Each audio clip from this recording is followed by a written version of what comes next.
Pasaulio ekonomikai sparčiai vystantis didėja ir energijos poreikiai. Siekiant užtikrinti ateities kartų ateitį, būtina atrasti būdus, kaip sumažinti iškastinio kuro nulemtą taršą, sumažinti Lietuvos priklausomybę nuo iškastinių energijos išteklių, augančių jų kainų, taip pat energijos importo ir užtikrinti augančius energijos poreikius. Manau, kad ateityje mes suprasim, kad žalia energetika yra, mums būtinas gyvenimo tiesiog veiksnys arba galbūt netgi gyvenimo būdas. Vienas iš naujų ir perspektyviausių atsinaujinančių elektros energijos šaltinių yra saulės energija. Fotoelektra yra viena iš tokių pirmaujančių technologijų, sakykime, ir plėtoti vien jau dėl to Lietuvai būtų svarbu, kadangi turim institutus, turim universitetus ir turim tikrai stiprius tyrėjus šioje srityje. Iš kitos pusės Lietuva sprendžia dabar savo tokį esminį klausimą apie energetikos ateitį.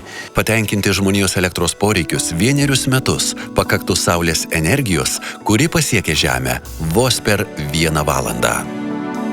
Pagrindiniai fotoelektros technologijų mokslui keliami tikslai yra sumažinti technologijos kainą, pailginti fotoelektros sistemų darbo laiką, padidinti saulės elektrinių komponentų patikimumą. Šių tikslų siekia Lietuvos universitetai ir mokslinių tyrimų centrai. Ypač svarbi tyrėjų užduotis – sumažinti fotoelektros gamybos kaštus. Būtent kaina yra viena iš svarbiausių kliūčių, stabdančių saulės energetikos plėtrą. Mes irgi dirbam šitoj srityje.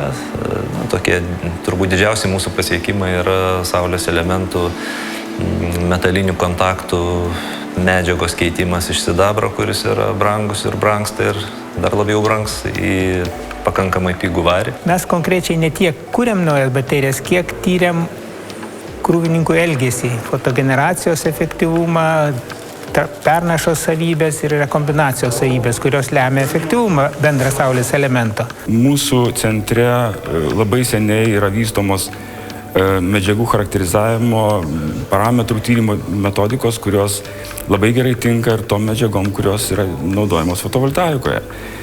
Taip pat yra naudojamos technologijos formuoti puslaidininkinius prietaisus.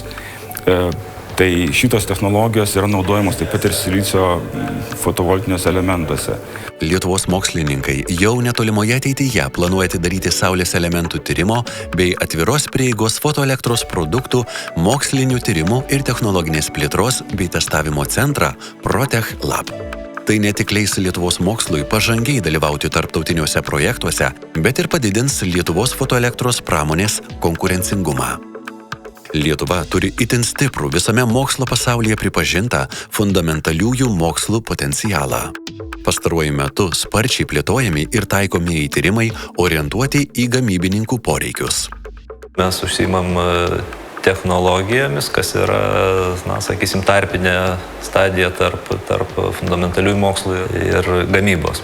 Tokiu būdu priartina mokslą prie pramonės, kiek tai yra įmanoma. Beje, verta paminėti, kad būtent įmonė Precizika Med-SC pagamino saulės elementus, kurie buvo panaudoti pirmajame Lietuvoje sukonstruotame kosminėme palydove. Aš manau, kad jeigu bus pramonė, tai natūralu, kad gerai gyvens ir mokslininkai. Nes problemų visada iškyla ir pirmi žmonės, pas kuriuos reikia kreiptis tokiu atveju, tai yra matuotojai, charakterizuotojai, mokslininkai. Į verslo poreikius reaguoja ir universitetai, ruošdami reikalingų specialybių studentus. Viena iš tokių pavyzdžių, kurį galėčiau pateikti, turbūt galėtų būti saulės elementų ir modulių inžinerija, tai yra antrosios pakopos studijų programa, kurią mes paruošėme 2011 metais ir pradėjom vykdyti. Šioje programoje tikrai yra tas sąlytis su verslu ir studentai, kurie pabaigė studijas Gedimino technikos universitete, jie tikrai randa darbą pagal specialybę. Lietuvos elektros energijos pramonė ir moksliniai tyrimai yra glaudžiai susiję su pasaulyje vykstančiais procesais. Ilgą laiką mūsų mokslininkai dirbo faktiškai Europos verslams. Kažkada mes tiesiog nusprendėm, kad laikas padėtį keisti.